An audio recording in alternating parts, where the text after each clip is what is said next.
Rickshaw rickshaw, 1 minute.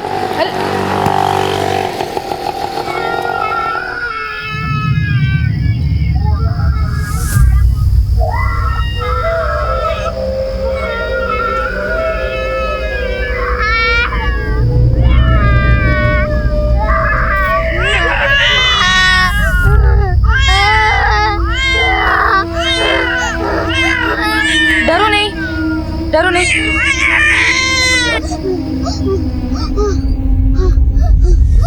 बेटा डरो नहीं बेटा, आपके मम्मी पापा कहाँ हैं? हाँ?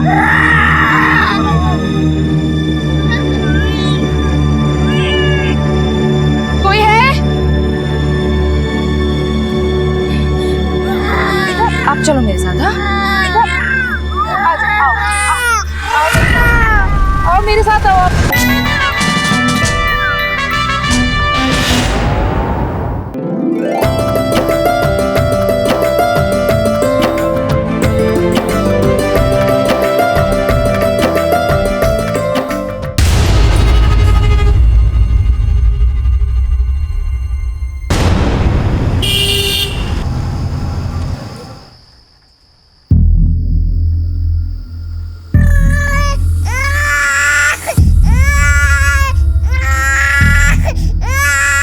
बस बस बस, ये लो बेटा, आप मैगी खाओ। हाँ हाँ जी, आ गई। दूध पीना।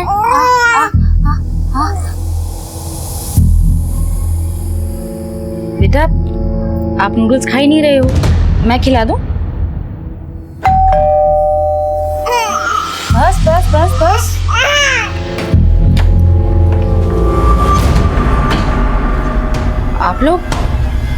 आप लोग यहाँ कैसे?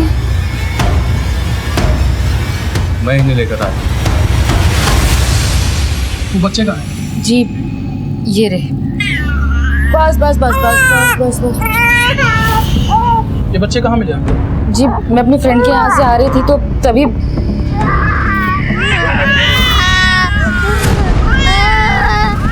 सर मैंने बहुत आवाज़ दी, लेकिन फिर क्या करती, बारिश होने वाली थी, मैं भी भीगती और बच्चे भी भीग जाते, इसलिए यहाँ ले आई।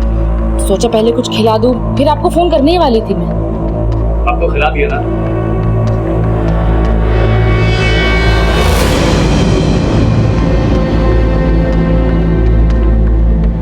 बेटा आपका नाम क्या है? जी बच्चे बहुत ही डरे हुए हैं, मैंने भी पूछने की कोशिश करी लेकिन कुछ बोले ही नहीं।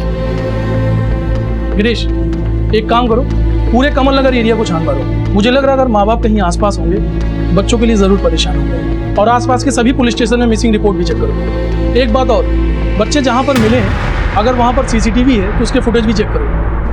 आप बच्चे को तैयार कर दीजिए, हम लोग इसे किसी एनजीओ में शिफ्ट कर देंगे। एनजीओ क्यों? आप हमें यही रहने दीजिए ना हमारे पास। अब मैं एक बैंक की एम्प्लॉय हूँ, आप मुझ पर ट्रस्ट कर सकते हैं। ठीक है, वैसे भी हमें किसी एनजीओ के बारे में पता करने में थोड़ा टाइम लगेगा, तब तक आप बच्चों को अपने पास रख सकते हैं। थैंक यू साहब, जल्दी पता लगाइएगा, मुझे आपके फ़ोन का इंतजार रहेगा। जी बिल्कुल। ये तस्वीर में कौन है? ये हमारी बेटी है, स्कूल के स्विमिंग पूल एक्सीडेंट में। I am so sorry. आप लोग एक बार पुलिस स्टेशन आ जाइएगा, FIR दर्ज कर लेंगे। Thank you. जी चलो। नीता ये तुम ठीक नहीं कर रही हो। ठीक तो तुम नहीं कर रहे हो रंजन।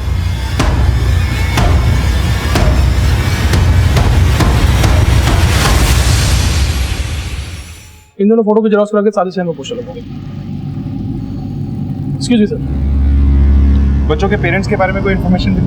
नहीं सर, अभी तक कुछ भी पता नहीं चल पाया। बच्चे नीता अवस्थी के घर पर है। हम एनजीओ से भी पता कर रहे हैं लेकिन उसमें थोड़ा टाइम लगेगा, इसीलिए फिलहाल बच्चों को उनके घर पर ही छोड़ दिया है। बच्चे वहाँ पर काफ़ी कंफर्टेबल है और फैमिली भी काफ़ी भरोसेमंद है सर। ठीक है, सभी पुलिस स्टेशन से अपडेट लेते रहो और स्टेट के सभी पुलिस स्टेशन से कॉन्टैक्ट करो। हो सकता है ये लोग कहीं बाहर से आए, लेकिन इतने छोटे बच्चों को लावारिसों की तरह छोड़कर माँ बाप क्यों चले?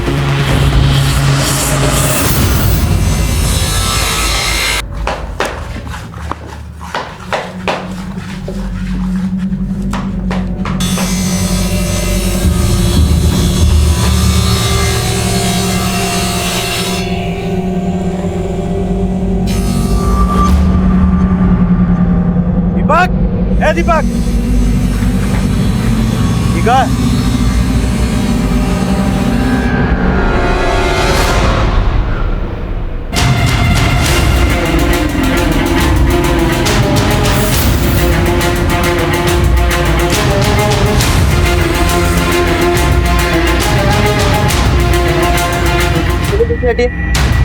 पीछे हो जाइए। दुकान आपकी है और आपको नहीं पता कि ये बॉक्स कहाँ से है? साहब देवी माँ की कसम हमको कुछ नहीं पता साहब। दुकान खोलते कितना बजे? साहब दीपक दुकान खोलता है 9:30 बजे साहब। जब तुमने दुकान खोला किसी को बॉक्स रखते हुए देखा? नहीं साहब, हम तो सवेरे आए थे दुकान खोलने के लिए, हमें नहीं पता साहब। आप लोग पीछे हो जाइए प्लीज।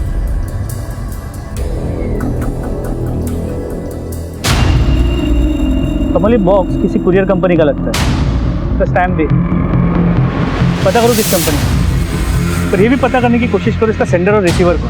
सर, बॉडी के टुकड़े करके फेंके गए, मतलब मुमकिन है कि बाकी के टुकड़े भी यही कहीं फेंके गए हैं, क्योंकि कोई भी किलर अपने साथ बॉडी के पार्ट्स लेके घूमने का रिस्क नहीं ले।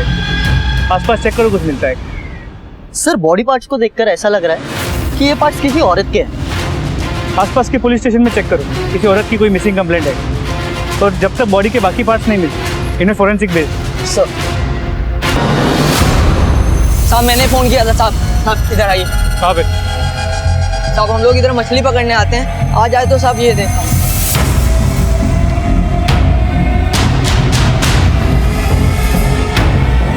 इस कार्टन को बाहर निकालो।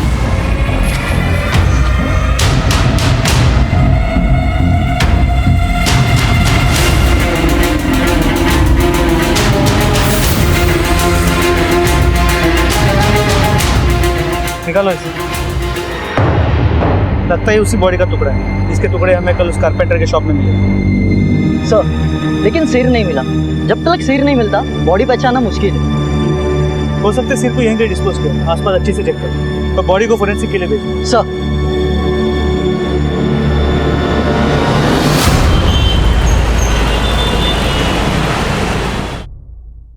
हमारी बेटी रीमा की खबर मिली साहब? देखिए, हमने आपकी बेटी की तस्वीर हर जगह भेजी है, अभी तक कोई इन्फॉर्मेशन नहीं मिली है। हो सकता है वो अपनी प्रेमी के साथ भागी है। हमारी बेटी ऐसी नहीं है साहब, हम तो ये सोच सोच कर डर रहे हैं कहीं उसके साथ कुछ गलत न हुआ हो। देखिए, हम पूरी कोशिश कर रहे हैं, जैसे इन्फॉर्मेशन मिलेगी वैसे हम खबर करेंगे आपको। ठीक है, आप लोग जा सकते हैं।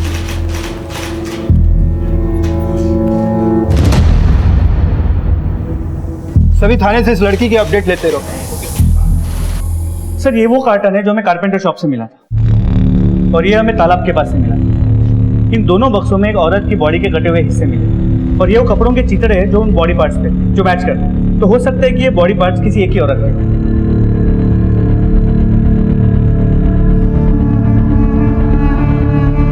सिंह, ये देखिए, दोनों कार्टन्स पे जो टेप है उस पे कोई मार्किंग है जो एक ही तरह की। हो सकता है ये कुरियर कंपनी की खुद की टेप हो। ये मार्किंग थोड़ी मिटी हुई है, लेकिन ये नंबर थोड़ा क्लियर है। इस नंबर को हर एक कुरियर कंपनी में भेजो, हो सकता है इन कार्टन्स का राज खुल जाए। जी सर। चौहान, बच्चे ने कुछ बोला? नहीं सर, मैं वहीं से आ रहा हूँ, लेकिन अभी तक कुछ भी नहीं बताया। ठीक है, उनसे पूछताछ करते रहो, जैसे कुछ बोले मुझे इन्फॉर्म करो। सर कार्टन में जो बॉडी के टुकड़े मिले उन पर एक कपड़ा था जिस पे ये टैग है। इस टैग की हालत काफ़ी ख़राब है। एक मिनट।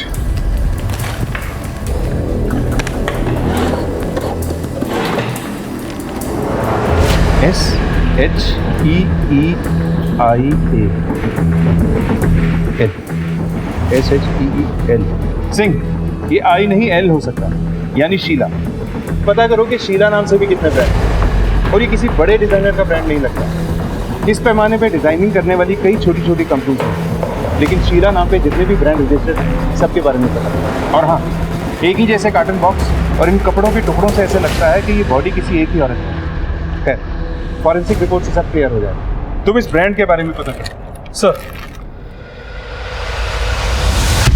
पुलिस को मिल रहे सारे सुराग बेहद ही मुश्किल और लंबी प्रक्रिया वाले थे।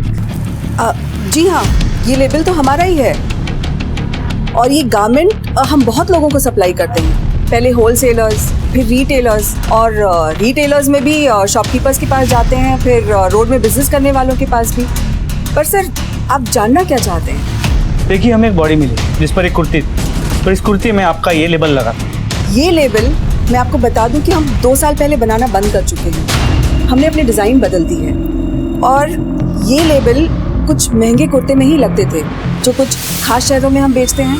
ठीक है, हमें इन सारे शहरों की लिस्ट है और वहाँ के जो भी शॉपकीपर्स है, रिटेलर्स है, उनकी पूरी जानकारी चाहिए। जय, वो डीलर्स वाली लिस्ट लाना ज़रा।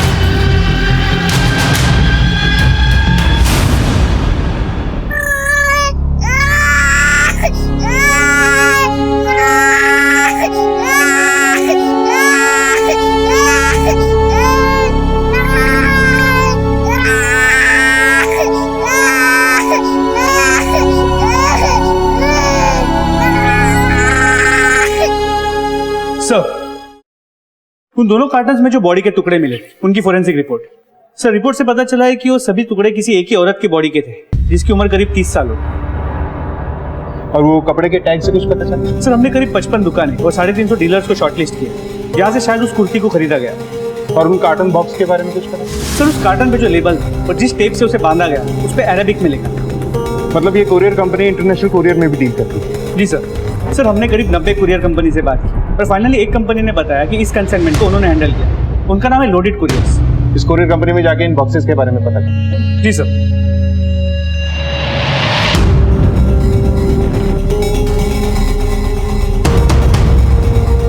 सर, ये नंबर उस कंसाइनमेंट का है जो यूएई से आया था। इसके सेंडर और रिसीवर दोनों नावेद अख्तर। इस नावेद अख्तर का एड्रेस दो। इसकी कंप्लीट रिपोर्ट चाहिए सर, लोडेड कुरियर कंपनी से पता चला है कि उस कार्टन के कंसाइनमेंट का सेंडर और रिसीवर दोनों एक ही आदमी थे। कोई नावेद अख्तर जो दिल्ली का रहने वाला है। चलो।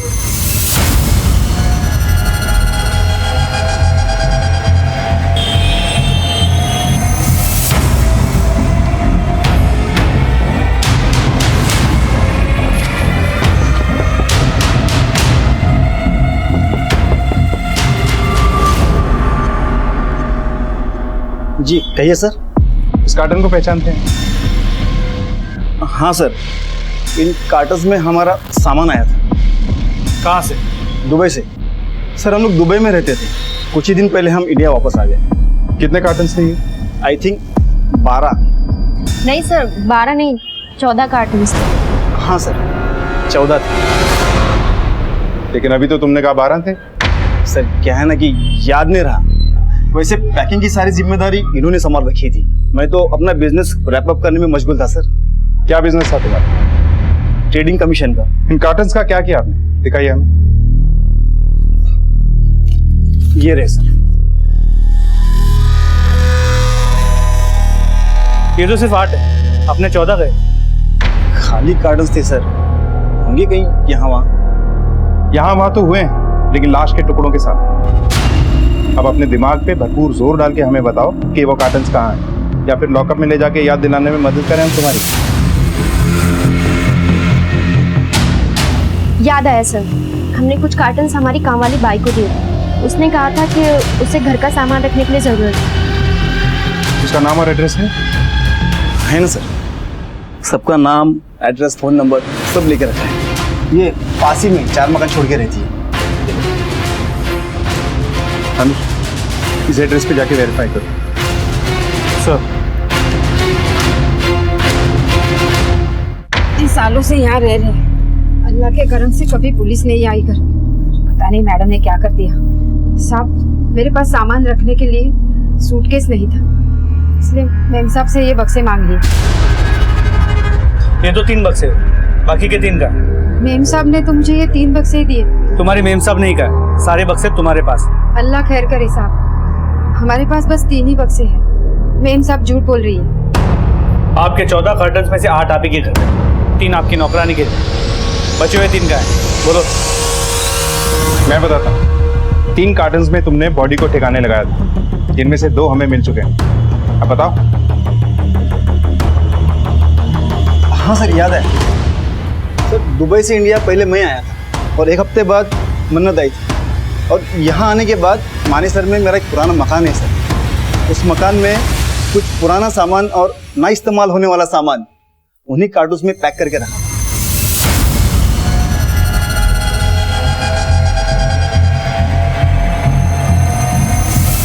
सर इस तरफ।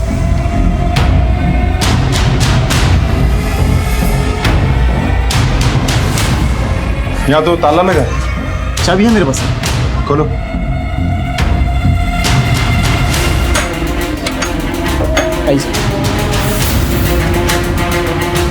चेक करो पूरा घर। सर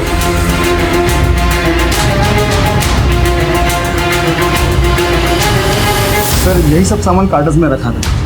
सामान तो ही पड़ा है, कार्टून्स ही नजर नहीं आता।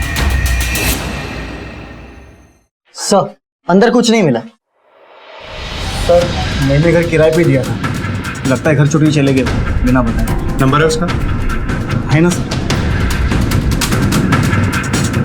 वाजिद खान। नंबर नोट करो। सर अनुज। 2-3 दिनों से देखा नहीं साहब। काफी शरीफ थे, उनके तो बच्चे भी। सर जिस गैराज में हमारी ससुर जी की गाड़ी काम के लिए जाती है ना, वहाँ एक हिमायत नाम का आदमी है, उसको अक्सर वहाँ आते हुए देखा है। हिमायत कर सर वो मस्जिद वाली गली में, किसी से भी पूछ लो।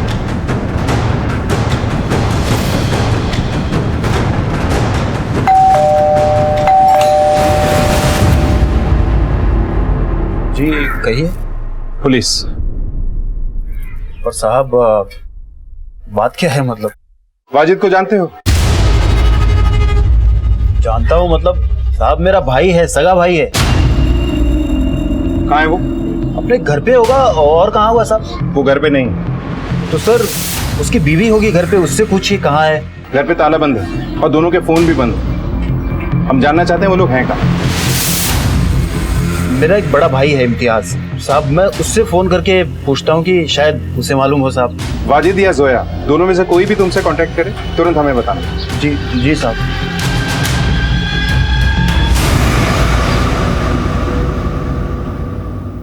हाँ जी, हाँ जी, क्या बात है? हाँ, ये मम्मा वाली किसी है ना, है ना?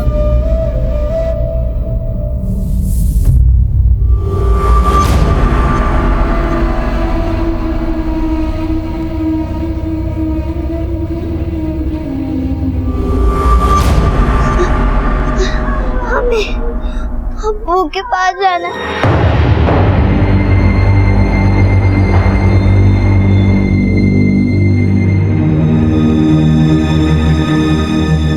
किसके पास जाना है बेटा? हमें अब्बू के पास जाना है। आपकी मम्मी, मतलब अम्मी कहाँ है? अम्मी अब्बू को लेके चली गई। ये तो मैं पुलिस को इन्फॉर्म करता हूँ। सर अभी अभी नीता अवस्थी के पति रंजन का फोन आया था। उसने कहा कि बच्चे ने ये बोला कि उसे अब्बू और अम्मी के पास जाना है। अब्बू? इसका मतलब ये बच्चे किसी मुस्लिम फैमिली से। और कोई इन्फॉर्मेशन? नहीं सर। सिंह तुम दोनों जाओ, बच्चे से पूछताछ करो, शायद इनकी फैमिली के बारे में कोई। सर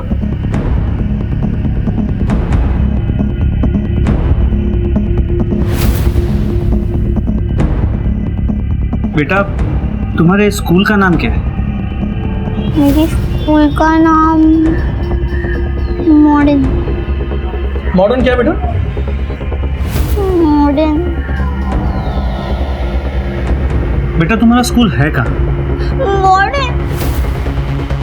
बेटा तुम्हें वहाँ बस स्टॉप पे छोड़ा किसने था, अब्बू ने या अम्मी ने? अब्बू ने। तो जब तुम्हें वहाँ अब्बू ने छोड़ा, उन्होंने तुमसे कुछ कहा था? ये कहा था कि वो तुम्हें लेने आएंगे? सर रहने दीजिए ना, वो परेशान हो रहा है। Madam please. बेटा तुम्हारे अब्बू ने क्या कहा था? उन्होंने कहा था कि परी का ख्याल रखी और कोई लेने के लिए आ जाए तो उसके साथ चले जाना।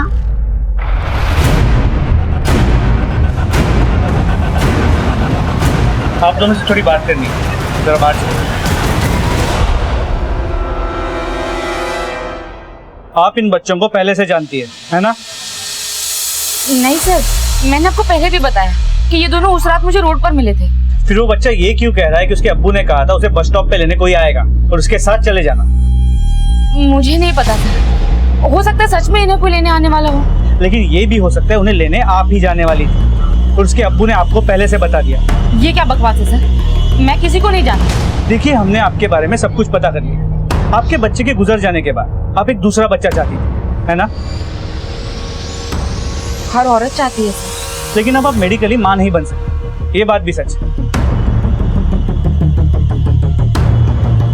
जी सच है। तो फिर ये हो सकता है कि आप ही ने इन बच्चों को खरीद लिया या फिर किडनैप कर लिया। ये क्या बकवास कर रहे हैं आप?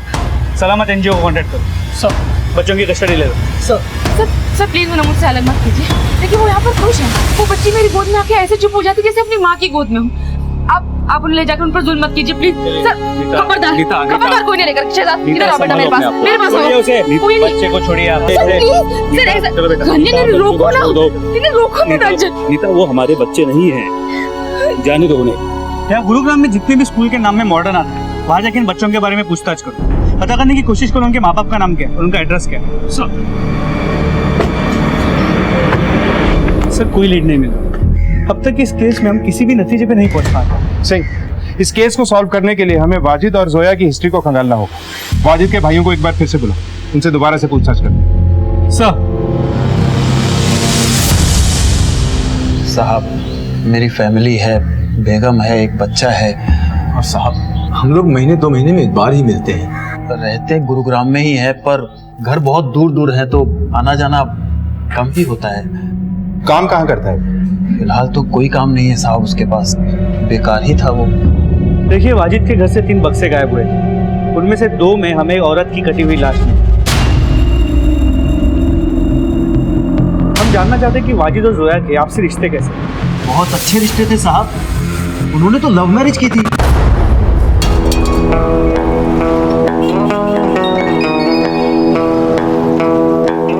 तुम्हें पता है ना जोया तुम क्या कर रही हो? अगर मैंने घर छोड़ा है तो तुमने भी तो अपना घर छोड़ा है। हाँ जोया, लेकिन फिर भी। वाजिद, अब लेकिन की कोई गुंजाइश नहीं है। तुम्हें पता है ना कि मेरे घर वाले कभी भी हम दोनों को एक्सेप्ट नहीं करेंगे। और मेरे भैया तुम जानते हो ना कितने कट्टर हैं, उन्हें पता चलेगा ना तो हम दोनों को जान से मार देंगे। मैं तुम्हें बहुत खुशियां दूंगा। 5 साल पहले हमारे घर आए थे साहब। अस्सलाम वालेकुम भाईजान। अरे वालेकुम अस्सलाम वाजिद मियां, अचानक? बस ऐसे ही आ गया था।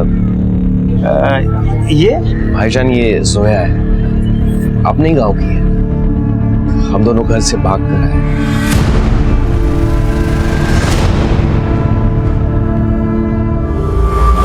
लेकिन एक बात मेरी समझ में नहीं, जब वाजिद और जोया दोनों एक दूसरे से प्यार करते थे, दोनों बालिग क्या कमाने की उम्र में थे और दोनों के मजहब भी एक ही, फिर दोनों को भाग के शादी करने की जरूरत क्या? साहब, आपकी बात बिल्कुल सही है, लेकिन जोया ने मुझे खुद बताया था कि वो हिंदू धर्म से है। भाभी, मुझे आपसे कुछ बात करनी है। हाँ बोलो। भाभी, मैं आप लोगों की धर्म की नहीं हूँ। मेरा नाम जोया नहीं स्वर्णा है। भाभी, मेरे भैया और पापा इस रिश्ते के लिए कभी नहीं मानते। अगर उन्हें जरा सी भी भनक लगती कि मैं किसी और धर्म के लड़के के साथ प्यार करती हूँ तो मुझे जान से मार देते और इन्हें भी। इसलिए हम दोनों भाग कर आए। अच्छा, जोया के बाप और भाई कभी आप लोगों के घर में आए या उस घर में जहाँ वाजिद और जोया रहते थे? नहीं साहब, यहाँ तो कभी नहीं आए, पर जोया मायके जाने की जिद किया करती थी बार बार। रिश्ते ऐसे थोड़ी टूट जाते हैं साहब। आप लोगों ने आखिरी बार उन दोनों को कब देखा? साहब, जोया कुछ दिन पहले घर आई थी। भाभी, इसमें मैंने बच्चों का सारा सामान रख दिया है। मैं कल बच्चों को ले जाऊंगी अपने साथ। जोया, क्या बात है? तुम इतनी उदास क्यों लग रही हो? सब ठीक तो है ना? नहीं भाभी, कुछ भी ठीक नहीं है। इनकी नौकरी चली गई है, घर में पैसों की बहुत दिक्कत है। मैंने इन्हें 1000 बार समझाया कि मेरे घर से पैसे मंगवा लेते, लेकिन ये इतने खुददार है कि पैसा मंगवाना ही नहीं चाहते। लेकिन जोया, तुम्हारे भाई ने तो तुम्हें माफ नहीं किया है ना? मैं उन्हें मना लूंगी भाभी। खैर, मैं इन दोनों को छोड़कर जा रही हूँ। मैंने एक जगह नौकरी के लिए अप्लाई किया है, शाम को इंटरव्यू है। खुदा ने चाहा तो ये नौकरी मिल गई तो सब ठीक हो जाए। साहब, अगले दिन आके वो बच्चों को लेके चली गई और उसने ये भी बताया कि उसका इंटरव्यू बहुत अच्छा हुआ है। सर, बच्चे ने मॉडर्न नाम की जिस स्कूल की बात करी थी उसका पता चल गया। ये रही उसकी डिटेल्स। बच्चे के बाप का नाम वाजिद खान और माँ का नाम जोया खान है।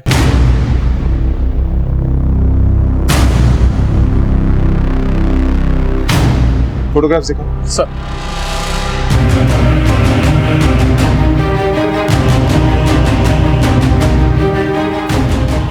साहब ये दोनों वाजिद के बच्चे हैं, मगर हुआ क्या है साहब? दरअसल इन बच्चों को किसी ने रास्ते पे छोड़ दिया था। अब ये सलामत नाम की एनजीओ में, जब तक वाजिद और जोया मिल नहीं जाते इन बच्चों को हम आप लोगों के पास छोड़ देंगे।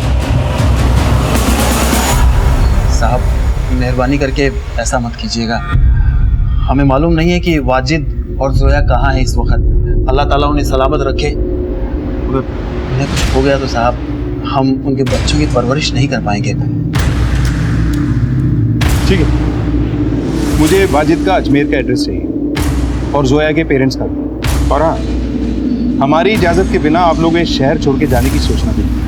और जो कुछ भी तुमने मुझे बताया उसमें से जरा सा भी झूठ हुआ तो अंजाम तुम लोग जानते हो। ठीक है, तुम लोग जा सकते हो।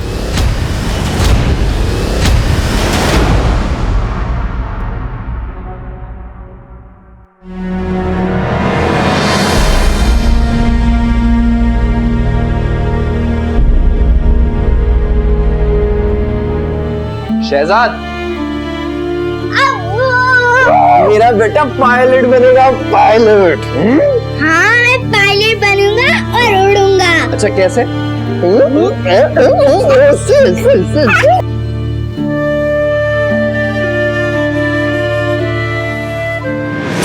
ठीक है, इस बारे में पूरी डिटेल्स मुझे दो। जय। सर, अलीगढ़ पुलिस स्टेशन ने इस लड़की की फोटो भेजी। ये मिसिंग है। इसका नाम रीमा है। सर ये देखिए, इसने लगभग इसी तरह के कपड़े पहन रखे हैं जो हमें डेड बॉडी पे से मिले। ये महज एक इत्तेफाक हो सकता है, लेकिन ये भी हो सकता है कि मरने वाली लड़की यही है और ये दोनों केसेस बिल्कुल अलग हैं। You're right। लेकिन सबसे पहले हमें यह पता लगाना होगा कि ये मरने वाली लड़की कौन है। इसे पहचानना मुश्किल है क्योंकि बॉडी का कटा हुआ सर अभी तक हमें नहीं मिला और कातिल ने जानबूझकर लाश के टुकड़ों को दूर दूर फेंक दिया था ताकि हम कभी भी उस तक ना पहुंच पाए। लेकिन सही, सवाल अब भी कई है। एक ये कि अगर ये मरने वाली लड़की ये रीमा है तो सवाल यह है कि इसे किसने मारा होगा, क्यों, तो इसका वाजिद से क्या कनेक्शन है। और अगर ये जोया है तो जोया और उसके पति को जोया के बाप और उसके भाई से जानकर खतरा था। तो कहीं ऐसा तो नहीं कि वाजिद को भी मार दिया गया, या ये भी हो सकता है कि वाजिद ने ही इन दोनों में से किसी एक लड़की को मारा और कहीं भाग गया। और अभी हम सिर्फ डीएनए टेस्ट से पता लगा सकते हैं कि ये बॉडी जोया की है या रीमा की। सही कह रहे हो। एक काम करो, चौहान को बोलो कि उन बच्चों का ब्लड सैंपल लो और इस रीमा के माँ बाप का भी ब्लड। और तुम ऐसा करो कि एक टीम लेके अजमेर जाओ, वहाँ की लोकल पुलिस से मदद लेकर जोया और वाजिद के बारे में बताओ। सर, तो आपका मतलब है वाजिद यहाँ नहीं है? जी हाँ, वाजिद जिससे उससे इस घर से गया उसने अपनी शक्ल तक नहीं दिखाई। उस लड़की का भाई जब देखो मुंह उठा के आता है और हमें धमका के चला जाता है। मेरी जोया से शादी के बाद उन्होंने फोन किया था मुझे। सुहाना आपा, तुम कहाँ चले गए हो वाजिद? वापस आ जाओ। मैं जल्दी लौटूंगा। सुहाना, फोन दे, फोन दे मुझे। वाजिद, इस बीवी से कहो कि अपने उस कमजोर भाई को समझाए जो आए दिन घर में आकर धमकियां देकर जाता है, आपा की इज्जत लूटने की बात करता है। आखिरी बार वाजिद से कब बात हुई? करीब 20-25 दिन पहले। बहुत परेशान थे, बता रहे थे उनकी नौकरी चली गई। वाजिद के घर से कुछ बक्से गायब हुए थे, उनमें से एक में हमें एक लड़की की लाश मिली। हो सकता है वो जोया हो, पर वाजिद का भी कुछ पता नहीं चला। ये भी नहीं पता कि वो जिंदा है या नहीं। वाजिद का किसी रीमा नाम की लड़की के साथ संबंध था? अल्लाह मेरे भाई भाभी की जोड़ी सलामत रखे। अरे वो तो किसी दूसरी औरत के साथ ताल्लुक रखने का सोच ही नहीं सकते। अब उनके बच्चे कहाँ हैं सर? उनके बच्चे फिलहाल एक एनजीओ में। अगर आप लोग उन्हें अपनाना चाहते हैं तो आप लोग अप्लाई कर सकते हैं।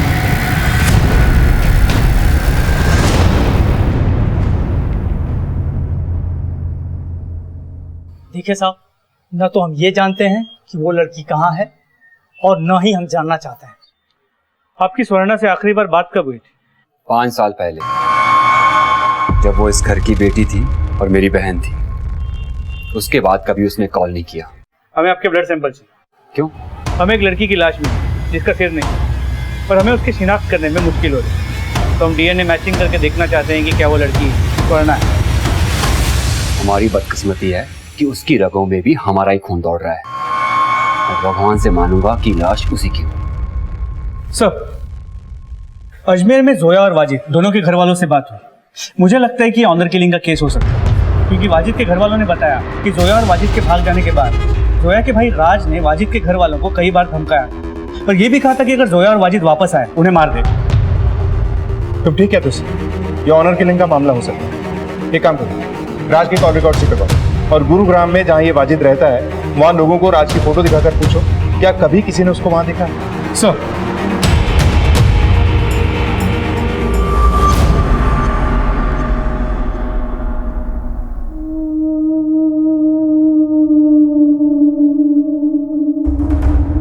ये कपड़े तो मेरी बेटी के हैं साहब।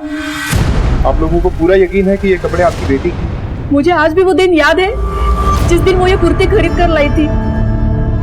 बहुत अच्छी है, तुझमें बहुत खिलेगी।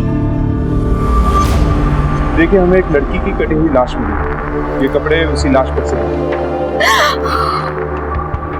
इस बात को कंफर्म करने के लिए हमें आप लोगों का ब्लड सैंपल चाहिए। डीएनए मैच होगा तो ये बात कंफर्म होगी कि वो लाश आपकी बेटी रीमा की है। सर, आपने सही कहा। जोया के भाई राज की मोबाइल की लोकेशन 27 अगस्त और उसके 1-2 दिन बाद यहाँ गुरुग्राम में वाजिद के घर के आसपास की रही है। सर, ये देखिए, इस राज को उठाओ और सख्ती से पूछताछ करो। सर,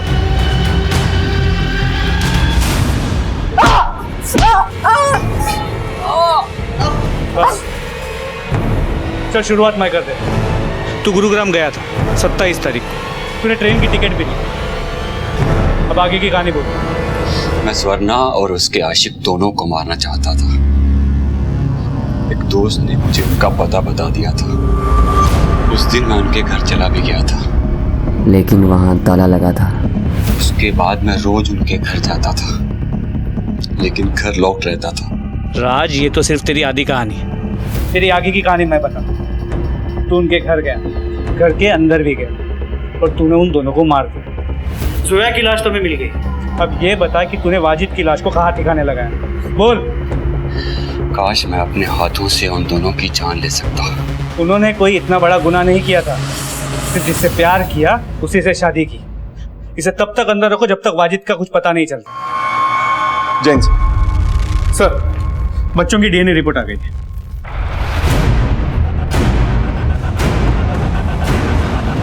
सिंह, मुझे 27 अगस्त की इन तीनों की पूरी डिटेल चाहिए।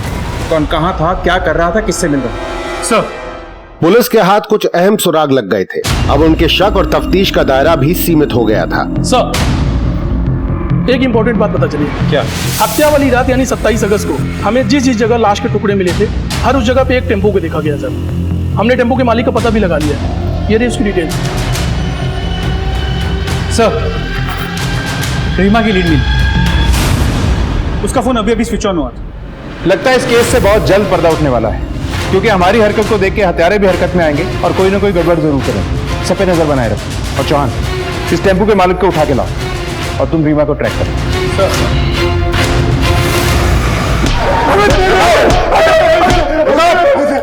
खड़े हो। अगर तुम लोगों को ये लग रहा है कि तुम्हें मारते मारते हम लोग थक जाएंगे, तो गलत फहमी है तुम्हारी। शिफ्ट बदल बदल के मारेंगे तुम लोगों को। सब बताता हूँ साहब। उस रात हिमायत मेरे घर आया, ये बहुत घबराया हुआ था साहब। सब खैरियत तो है ना? खैरियत तो नहीं भाईजान, हमें वाजिद के घर अभी निकलना होगा। ऐसी क्या जरूरत पड़ गई थी जो इतनी रात को तुम दोनों अपने उस भाई वाजिद के घर गए? उसकी एग्जैक्ट लोकेशन मुझे मैसेज करो। फोन सिर्फ 15 सेकंड के लिए ऑन हुआ था। एरिया बता सकता हूँ, एग्जैक्ट लोकेशन बताना मुश्किल है। तो इस एरिया में उसे ढूंढेंगे कहाँ? गाड़ी साइड में लगा दो। रीमा की फोटो लेके इस एरिया में अच्छे से पूछताछ करो। फिर क्या हुआ? मैं और हिमायत वाजिद के घर पहुंचे। वाजिद कौन है? हिमायत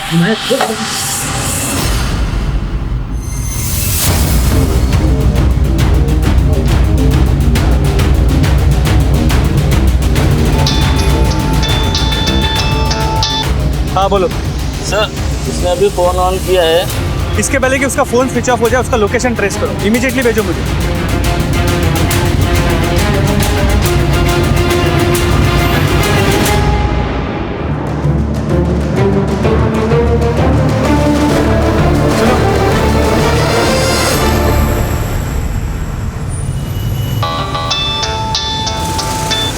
हाँ बोलो। सर उसने अभी भी फोन ऑफ किया है।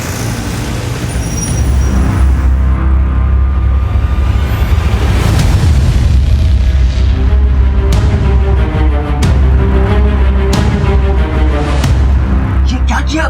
मेरे पास और कोई रास्ता नहीं था भाईजान। पागल हो गए यार। और बच्चे बच्चे अंदर सोए, कैसे भी करके इसको ठिकाने लगा देते। भाईजान मुझे जेल नहीं जाना है, प्लीज प्लीज मुझे बचा लीजिए।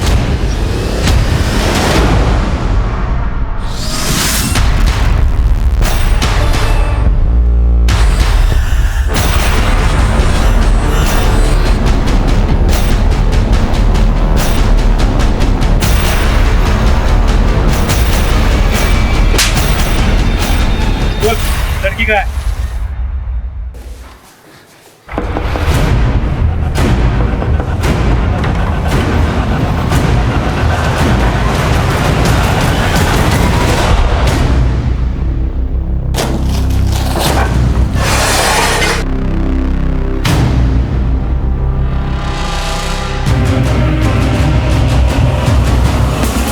साहब लाश को ठिकाने लगाने के लिए मैंने और हिमायत ने सिर्फ वाजिद की मदद की, हमने किसी को मारा नहीं साहब। भाईजान सच कह रहे हैं, तुम लोगों ने एक मुजरिम का साथ दिया, पुलिस से बात छुपा के इन्वेस्टिगेशन को गुमराह किया।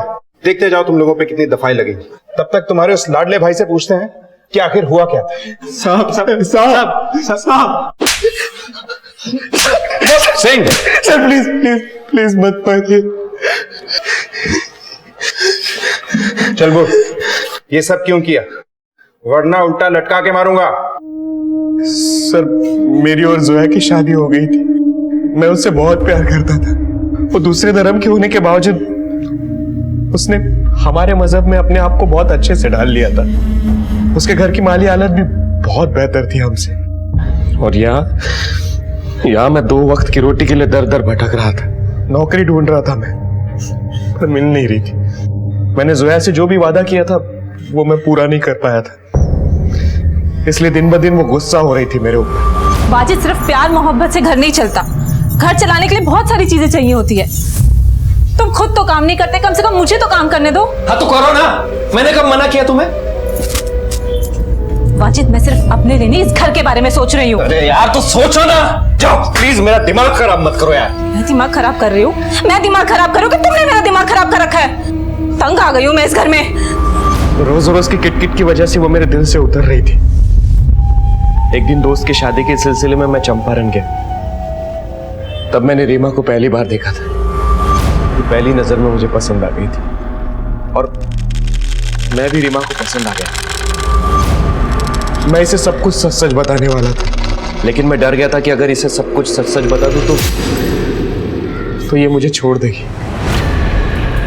इसलिए मैंने एक दिन इसे गुरुग्राम बुला लिया, लेकिन हम दोनों को जोया ने साथ में देख लिया और वो मुझ पर बहुत गुस्सा हुई। वाजिद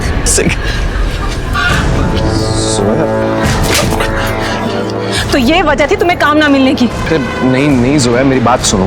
मेरा नहीं तो कम से कम अपने दोनों बच्चों को तो ख्याल किया होता। अच्छा नहीं किया तुमने। जोया मेरी बात तो सुनो। तुम जोया देखो रीमा, देखो ऐसा कुछ नहीं है। उसके बाद रीमा भी मुझसे दूर जाने लगी। रीमा प्लीज मेरी बात तो सुनो। रीमा मुझे समझाने का मौका तो दो। प्लीज प्लीज मुझे ऐसे छोड़कर मत जाओ। मेरे लिए तो तुम्हारे पास कोई जगह ही नहीं है। रीमा मैं तुम्हारे लिए अपने दिल में भी जगह रखूंगा और अपने घर में भी। ठीक है, तो पहले अपनी बीवी से छुटकारा पाओ और अपने बच्चों से नहीं जाओ। कर पाओगे? मैंने कहा कर पाओगे? लेकिन जैसे तैसे मैंने रीमा को मना लिया। मैंने जोया से कहा था कि अगर तुम घर से जाना चाहती हो तो जा सकती हो, लेकिन अभी बच्चों को भी साथ में लेके जाना पड़ेगा। तुम जैसे घटिया के साथ रहना ही नहीं है मुझे। तुम्हें मेरे साथ नहीं रहना है ना? जाओ, अभी क्या अभी यहाँ से जाओ और अपने बच्चों को भी साथ में लेके जाओ। वो सिर्फ मेरे बच्चे हैं, तुम्हारे कुछ नहीं लगते? एक दूसरी औरत के लिए तुम मुझे घर से निकाल रहे हो? हाँ, मैं जाऊंगी, लेकिन पुलिस स्टेशन जाऊंगी, तुम्हारे माँ बाप के घर जाऊंगी, अपने घर जाऊंगी। सर मैं उसे मारना नहीं चाहता था, लेकिन मेरे पास कोई दूसरा रास्ता भी नहीं था। लाश को ठिकाने लगाने के लिए मैंने हिमायत भाई और इम्तियाज भाई को बुला लिया। हेलो हिमायत भाई, आप जल्दी घर आ जाइए। वो जुहैया। सर मैं उसे मारना नहीं चाहता था, मैं रीमा से शादी करना चाहता था। रीमा को लेकर भाइयों से पैसे लेकर कहीं दूर जाकर बसना चाहता था, लेकिन रीमा मुझे बच्चों के साथ एक्सेप्ट नहीं कर रही थी। मैं बच्चों को रास्ते में नहीं छोड़ना चाहता था, इसलिए उन्हें कमल नगर में छोड़ दिया ताकि कोई अच्छा इंसान उन्हें अपने साथ ले जाए। दूर जाकर फिक्र के मारे खड़ा रहा, उनको ऐसे ही देखता रहा। एक भली औरत के हाथ में बच्चे देखकर मैं संतुष्ट हो गया था कि बच्चे सुरक्षित हैं। दोनों लड़कियों पे एक जैसे कपड़ों की क्या पहेली है? एक्चुअली मैंने एक जैसे 2 ड्रेस लिए थे और वो दोनों को गिफ्ट किए थे। शरीर के बाकी हिस्से तो हमें मिल गए, सर नहीं मिले। कहाँ फेंका था उसे? गुरुग्राम के आगे खाई है, उसी के नाले में डाल दिए। और ये रीमा के साथ कब से डेरा जमाया हुआ था तूने? हमें पता चला कि पुलिस हरकत में आ गई है, इसलिए हमें भागने का मौका ही नहीं मिला। सर 2 कश्तियों में सवार होकर मैं डूब गया सर मुझे माफ कर दीजिए, मुझसे गलती हो गई। 2 कश्तियों की सवारी तूने अपनी मर्जी से की, अपनी सुकून भरी जिंदगी को बर्बाद भी तूने खुद किया, अपनी पत्नी का खून किया, अपने बच्चों को दूसरे के हवाले कर दिया और चला था किसी और से प्यार जताने। एक शादीशुदा और 2 बच्चों के बाप होकर और रीमा से रिश्ता जोड़कर सिर्फ अपनी ही नहीं, तुमने कई जिंदगियां बर्बाद कर दी। अब सड़ते रहना सारी जिंदगी जेल। जो बांधने से बंधे और तोड़ने से टूट जाए उसका नाम है बंधन, और जो अपने आप बन जाए और जीवन भर ना टूटे उसका नाम है संबंध। और संबंधों में एक दूसरे के प्रति विश्वास और सम्मान है इसकी मजबूती। जहां सगे बाप ने अपने बच्चों से रिश्ते का बंधन तोड़ लिया, वहीं नीता ने उन बच्चों से हमेशा के लिए संबंध जोड़े रखने के लिए उनकी लीगल कस्टडी के लिए एप्लीकेशन दायर कर दी है, जो अदालत में जेर गौर है। याद रखिए, रिश्ते महज जोड़े नहीं जाते, निभाए जाते हैं।